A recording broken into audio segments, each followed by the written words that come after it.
In this video, we're going to take a look at a method that you can use to find cast shadows for rectangular forms and spheres.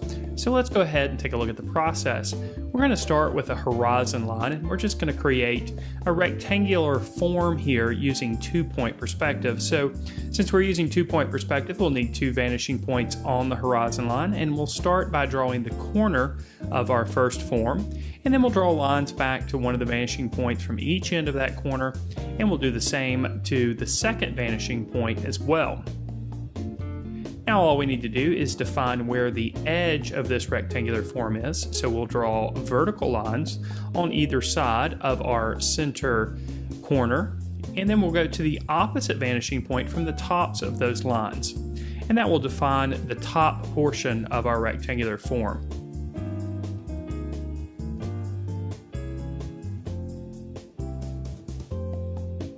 Now we'll just quickly erase those lines of perspective that we don't need anymore. Now we'll define the light source, and in this case I'm just picking a point somewhere above the horizon line. Now after you've defined the light source, this is where things become interesting. If you draw a vertical line straight down, where it intersects the horizon line is a point known as the shadow vanishing point. Now we're going to use this point to help us define the shape of the cast shadow behind our rectangular form. We'll start though with the light source. And what we're going to do is we're going to connect the light source with the 3 visible corners on the front edge of our rectangular form. The 4th edge is really irrelevant. Then we're going to go back to our shadow vanishing point and draw lines from the shadow vanishing point to the 3 visible bottom corners of our rectangular form. We can look at where these lines intersect, here illustrated by the green circle. Then we can use these intersection points to help us draw the shape of our cast shadow. We'll simply start from the bottom left corner of the rectangular form out to our first green circle, then onward to our second, then our third, and then connecting back with the 4th lower corner of our rectangular form. Now that the shape of our cast shadow is defined, we can simply go back in and fill it in. Now we'll also add a bit of value to our rectangular form as well. On the back side, in the area of coarse shadow, the value needs to be a bit darker. And then on the midtone, of course, we'll have a middle value. And then on the top side, which is receiving the most light, will be lighter in value. Now, let's go through this process again and draw another rectangular form. Again, we'll start with the corner, and then since this is in 2-point perspective, we'll need to draw lines of perspective to both of the vanishing points.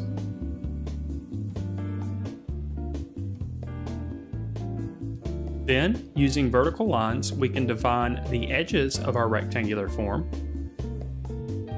and we can erase any of the lines of perspective that we no longer need. Now we'll revisit the light source, and we'll draw lines from that light source to each of the 3 corners that are visible on the top portion of our rectangular form. Then we'll visit the shadow vanishing point and draw 3 lines from the shadow vanishing point, touching each one of the 3 visible corners on the bottom portion of our rectangular form. Then we can locate the points of intersection that happen in the area of cast shadow. Then we can draw our shape starting from the bottom left corner of our rectangular form out to our first intersection point, then onward to our second intersection point, then to our third, and then lastly back to the bottom right corner of our rectangular form. Now that we've defined the shape of our cast shadow, we can fill it in with a color. Notice how much longer the second rectangular form casts a shadow. It's because it's a taller object. Now we can go ahead and finish the image. We'll add just a bit of contrasting color to the foreground and a bit of contrasting color to the background.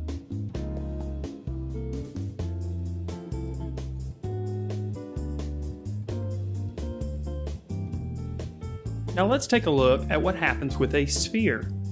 Again, we'll start with a vanishing point, and we'll go ahead and draw a circle, which will eventually become a sphere.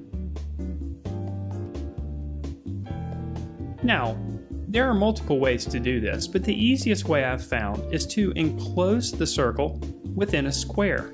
We'll use the corners of the square to help us define the shape of the cast shadow.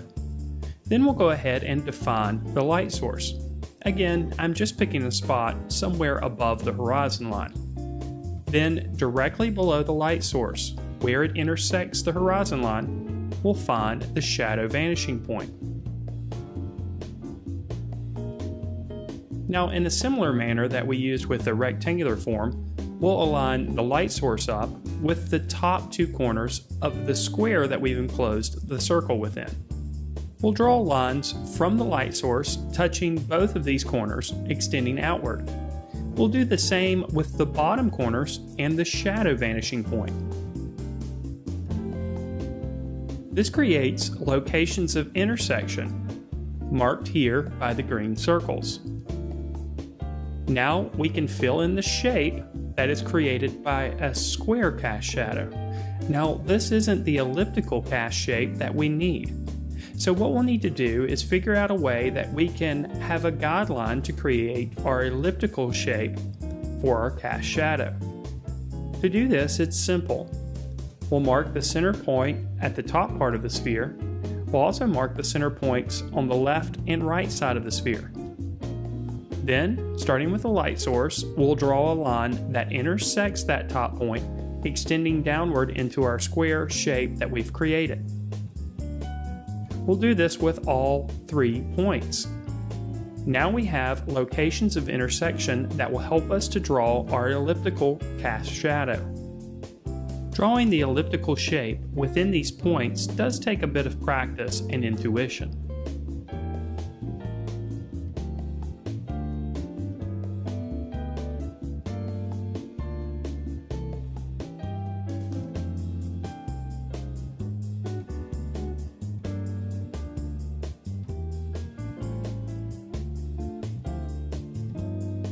Now we have a solid guideline from which we can draw the shape of our cast shadow.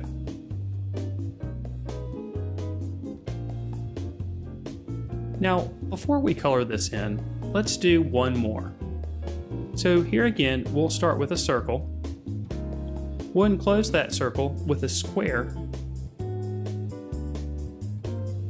Next, we'll draw lines from our light source touching both of the top corners of our square. Next, we'll move on to the shadow vanishing point and connect those with the 2 points on the bottom portion of our square. Now we have points of intersection. We can use these points of intersection to draw our rectangular cast shadow. Now, using the center points of the top portion of the sphere and the sides of the sphere, we can draw lines from the light source all the way down to our rectangular shape. We can use these intersection points to help us draw the elliptical shape that will result in our cast shadow.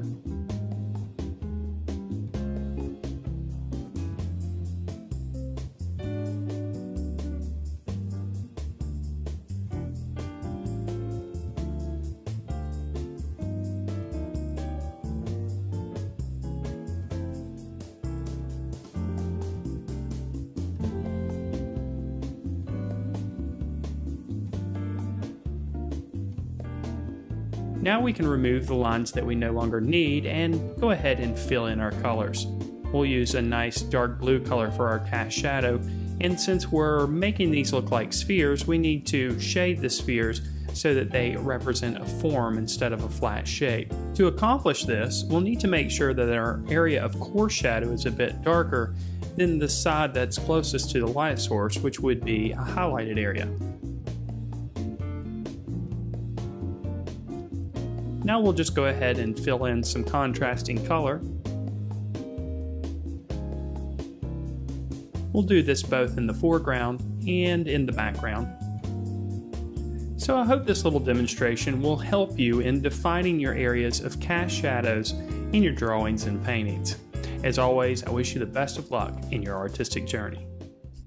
If you enjoyed this video and you're ready to learn more, why not check out 5 video courses weekly live instruction, and over 6,280 minutes of art instruction, which includes video courses, downloadable ebooks, weekly live lessons streamed across the internet, and lesson plans for teachers. Just click on the Learn More Now button to start learning today.